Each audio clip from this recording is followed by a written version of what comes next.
요한일서 2장 안에 말씀들이 여러 가지로 겹쳐서 또 복합적으로 말씀들이 증거되고 있습니다. 이 여러 말씀들을 우리가 이해하는데 요한 2서에서 키와 같은 말씀이 있습니다. 그게 오늘 1절에 나의 자녀들아 라고 하는 말씀입니다. 그리스도인들은 하나님의 자녀라는 정체성을 가지고 있다는 것입니다. 그리고 오늘 본문에 사랑하는 자들아를 비롯해서 12절에 자녀들아, 13절에 아비들아, 13절에 청년들아, 14절에 아이들아, 또 18절에도 아이들아,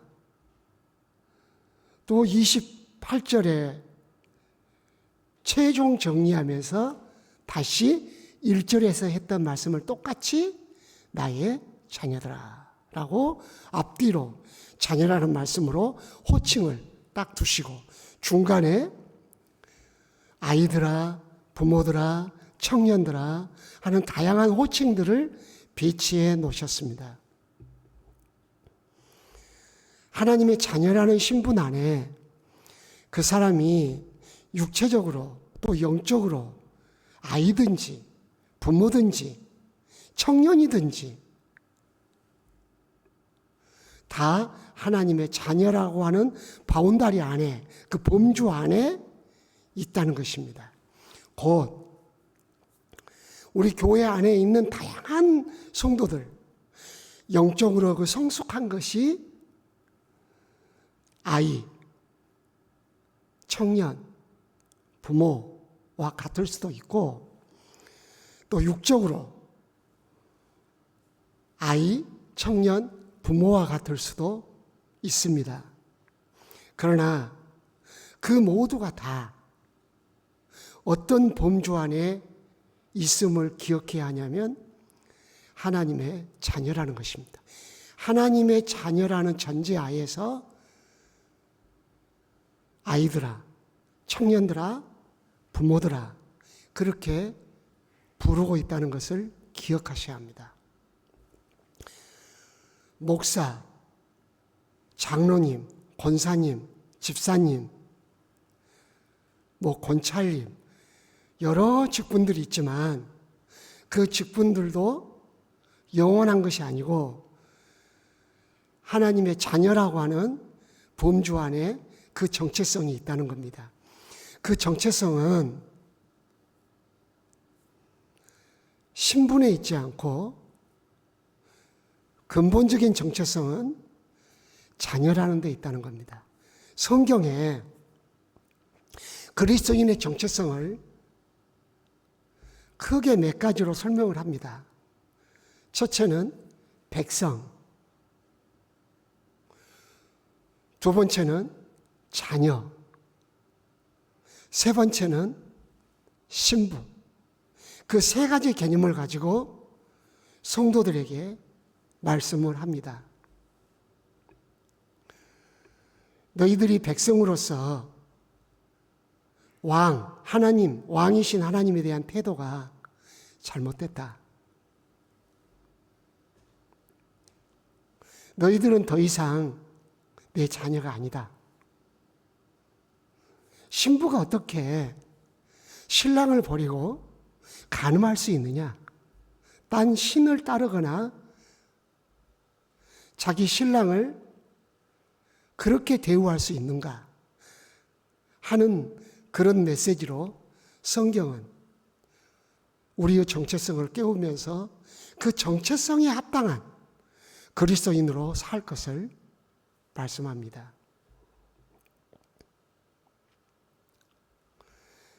그 정체성을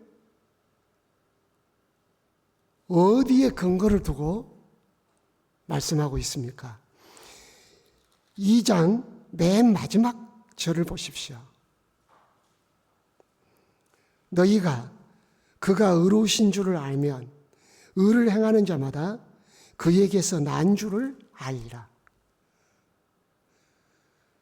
정체성은 무엇과 관련이 있냐면, 또 어디에 근거를 두냐면 하나님이 나를 낳으셨다는 겁니다. 하나님이 나를 낳았다. 성부 하나님과 성자 하나님은 동일 본질이십니다.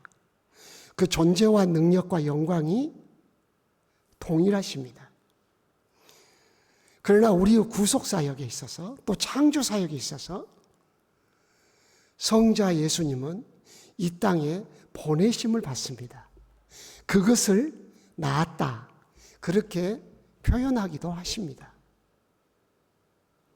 낳았다는 것은 성부 하나님과 성자 하나님 사이에 어떤 절대적인 관계성을 강조하는 의미가 있습니다.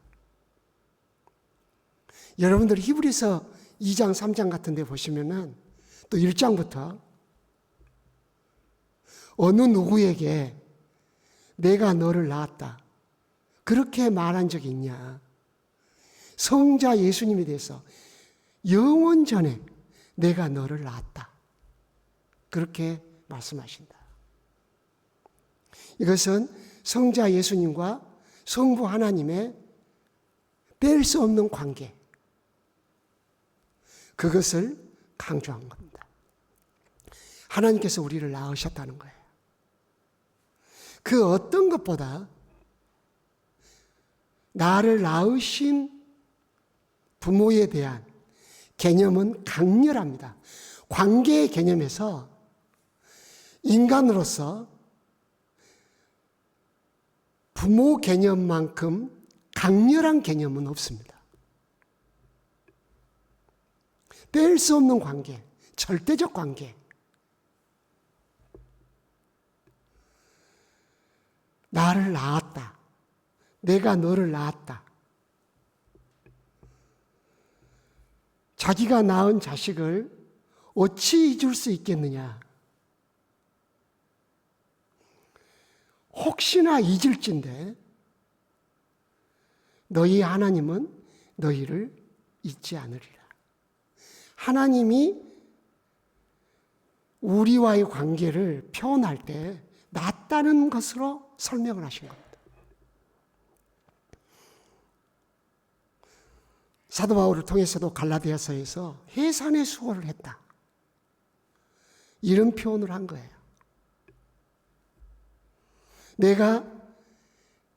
너가 태중에 있을 때부터 내가 너를 지명하여 불렀고 내가 너를 안다, 그렇게 말씀하셨어요.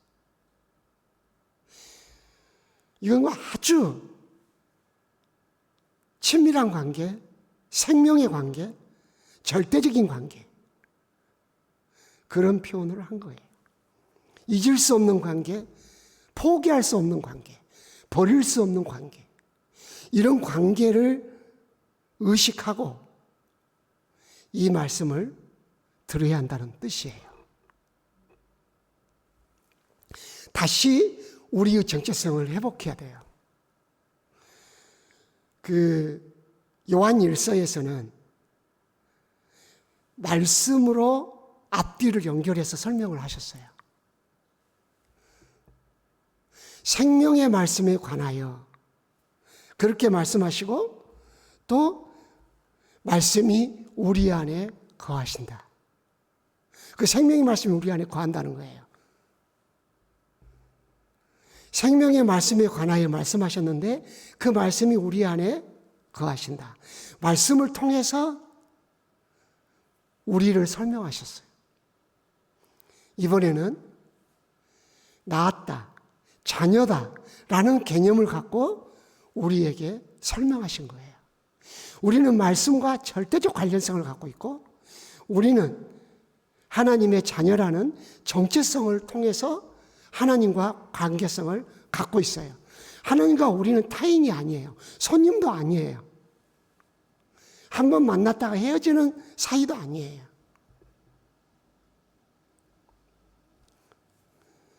저의 자녀가 결혼을 해서 또 자녀를 낳았어요.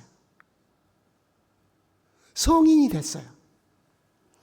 그런데도 저는 그 자녀에 대한 마음이 각별해요.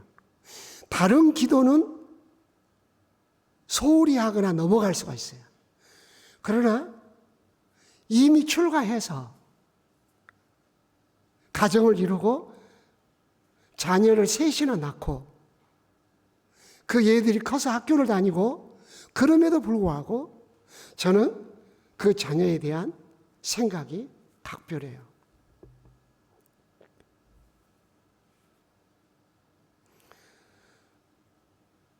손주가 아무리 예뻐도 우리 자녀를 힘들게 하는 손주에 대해서는 나도 모르는 사이에 조금 섭해. 야, 그 마음 참 묘하더라고요. 손주가 그렇게 예뻐도 내 자녀를 힘들게 하는 손주는 조금 마음이 좀 그렇더라고. 표현을 못하지만 여러분들도 아마 그걸 좀 느끼실 거예요. 특별한 관계라고 하는 거예요. 근데 어떻게 그런 자녀라고 하는 정체성을 갖게 됐느냐? 낳았기 때문에. 낳았다고 하는 것. 본인이 낳아보지 않으면 모르죠. 엄마에게 있어서, 부모에게 있어서 자녀는 잘해주든 못해주든, 엄히 키웠던, 사랑으로 키웠던 특별한 관계예요. 하나님이 우리를 그렇게 생각하고 계셔요. 때로는 엄하게 말하고, 때로는 사랑스럽게 말하고, 그렇게 말씀하실지라도 그분은 나를 자식처럼 생각한다는 거예요. 자식으로 대우한다는 거예요. 자녀로. 낳았기 때문에. 이 낳았다라는 말이 엄청난 하나님과 우리의 관계에 특별한 관계인 것을 강조하고 있는 거예요. 그냥 아버지 그러면 다 되는 게 아니고 굉장한 희생, 마음을 쏟은 뺄 수 없는 그런 관계라는 것을 강조한 거예요. 여러분이 부모가 되든 여러분이 어렸든 주일학교 아이들에게 가르치든 너희는 하나님의 자녀야. 여러분의 교회에서 신분이 뭐든 직분이 뭐든 기억하셔야 돼요. 하나님의 자녀야. 왜 네가 귀하냐? 하나님의 자녀이기 때문에 귀하다는 거예요. 왜 하나님의 자녀가 됐냐? 어떻게? 근거가 뭐냐? 그분이 우리를 낳았기 때문에. 그분이 나를 낳았는데 어떤 근거로 그분이 나를 낳았다는 거 알 수 있냐? 성경에 그 근거 내용이 엄청나지만 대표적인 것만 소개하자면 고린도전서 4장 15절 같은 데 보면은 예수 그리스도 안에서 복음으로 내가 너를 낳았다. 여기 보면은 나의 자녀들아 그랬잖아요. 사도 요한이 성도들 나의 자녀라. 하나님의 자녀인데 나의 자녀라 그랬어요. 이건 뭐냐면 하나님의 자녀를 존중하는 마음으로 나의 자녀처럼 생각하면서 부르는 호칭이에요.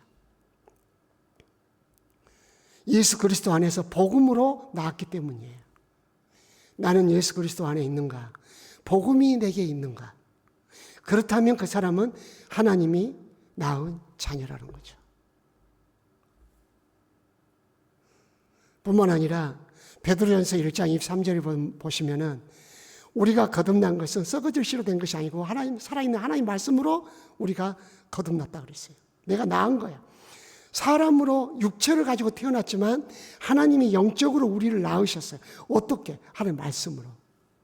하나님 말씀으로 나는 새롭게 태어났는가? 니고데모에게 너가 새롭게 거듭나야 되겠다.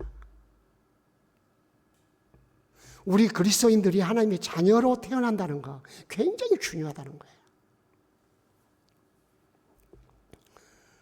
낫다라는 개념을 소개할 때 요한복음 1장 13절, 그 12절 보면은 믿는 자, 곧 영접하는 자들에게 하나님의 자녀가 되는 권세를 주셨어요. 이는 혈통으로 육신으로 사람으로 말미암지 않고 하나님께로부터 난 자들이니라. 하나님께로부터 난 자는 누구냐? 예수를 믿고 영접한 사람이라는 거예요. 나는 진짜 예수를 믿고 영접했냐? 교회 와서 하나님의 자녀가 되는 게 중요한 것이지, 물론 직분이 중요하잖아요. 근데 그 전부 다 어디에 베이스를 깔고 있냐? 자녀라는데, 하나님의 백성이라는데, 하나님의 신부라는데 이 베이스를 깔고 있어요. 우리가 직분을 받아도 하나님의 자녀가 아니면 어떡할 거예요? 우리가 직분을 못 받아도 하나님의 백성이고 하나님의 자녀고 하나님의 신부라면 그것이 우리 영광 아니겠어요? 그러므로 직분 이전에 뭐가 중요한지를 항상 기억하셔야 돼요. 난 하나님의 자녀다. 하나님의 자녀는 하나님의 자녀로서 삶이 있어요. 예를 들어보자면 로마서 8장의 14절부터 굉장히 중요한 말씀을 해요. 하나님의 자녀에 대해서 하나님의 영의 인도를 받은 그 사람은 하나님의 자녀다 그랬어요. 성령의 인도를 받으며 사는 사람이 하나님의 자녀라는 거예요. 그 하나님의 영이 우리 안에서 하나님을 아바 아버지라고 부르짖게 한다 그랬어요. 하나님의 영, 성령이 우리의 영을 깨워서 우리 영과 함께 하나님을 아바 아버지라 부르게 한다 그랬어요. 성령이 우리의 영을 깨워서, 일깨워서 하나님을 아버지라고 부르게 합니다. 성령이 내 영을 깨웠는가?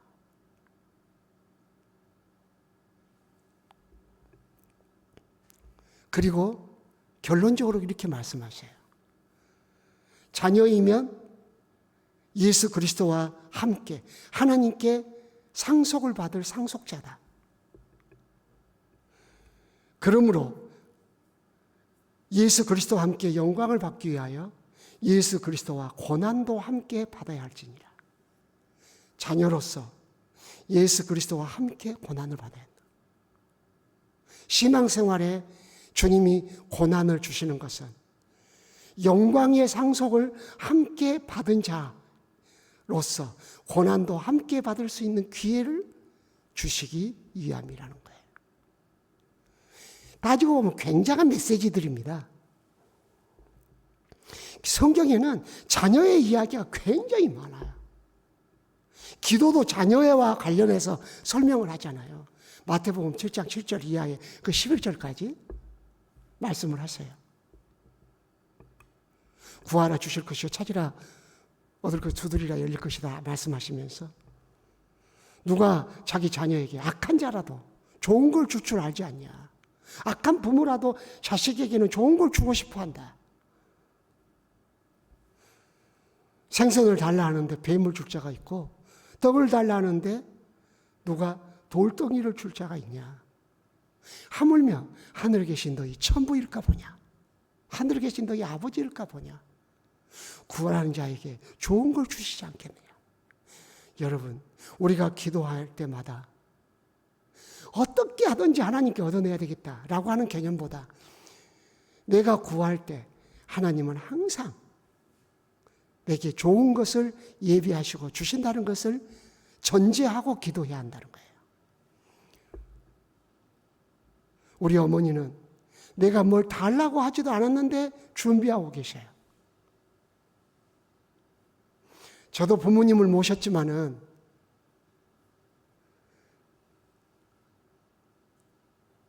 어머님이 일찍 오래되셔서 홀로 사셨거든요. 제가 가부라는 말을 굉장히 싫어해요. 제가 어렸을 때 아버님이 돌아가셔서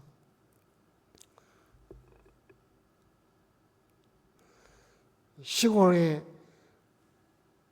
어머님을 모시고 계신 형 부부에게 미안할 정도로 어머니는 이렇게 모처럼 집에 온 아들한테 뭘 싸주고 싶어 해요. 자녀들하고 함께 사는 부모들이 굉장히 조심하셔야 돼요.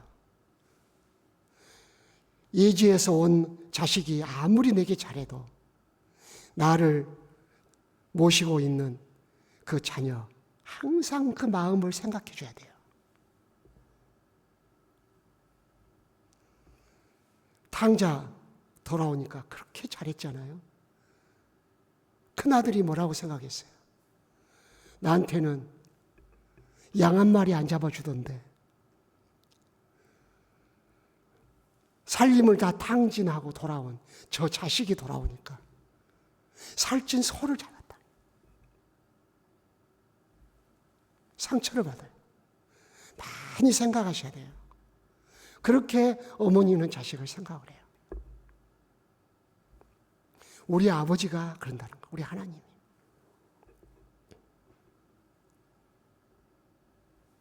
매를 때려도, 징계를 해도, 사랑을 해도, 야단을 쳐도 아버지와 우리의 관계를 끊을 수가 없어요. 그와 같이 자녀들인 우리 그리스도인들도 아버지에 대해서 그 관계를 생각하고 아버지를 섬기고 사랑하고 그 이름을 영화롭게 하면서 사셔야 돼요. 말씀 내용을 설명하려다 보니까 시간을 많이 썼어요. 그러나 꼭 기억하셔야 돼요. 내가 목사다. 내가 집사다. 내가 뭐다. 내가 시장이다. 다 사라집니다. 하나만 남아요. 부모와 자녀 관계. 그것을 기억하고 신앙생활을 하심으로써 나를 사랑하시고 항상 또 나는 그 안에서 사는 그런 그리스도인의 삶이 있으시기를 원합니다. 기도하겠습니다.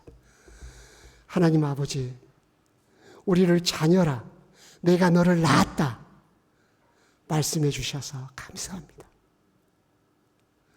포기할 수 없는 하나님의 자녀, 좋은 것을 주고 싶어 하시는 우리 아버지의 마음,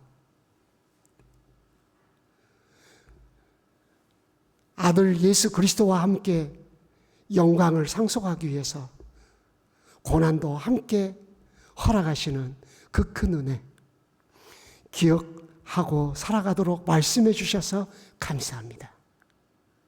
오늘 아침에도 우리 마음에 내가 하나님의 자녀다. 그 의식이 다시 불릴듯 일어나게 하시고 나를 향한 그 마음, 변치 않는 마음, 각별한 마음 가지시고 살피시고 말씀하시는 그 하나님을 기억하고 오늘도 살아가게 하옵소서. 이 시간 기도할 때도 좋은 것을 주고 싶어 하시는 아버지의 마음을 느끼면서 기도하게 하시고 오늘도 아버지 안에서 살아가는 자녀의 삶이 되어지게 하옵소서. 오늘 서북교회 성도들의 가정과 직장과 사업장에 함께 하시고 쉼의 시간을 누리고 계시는 담임 목사님과 그 가족들에게 성령께서 평강을 주옵소서.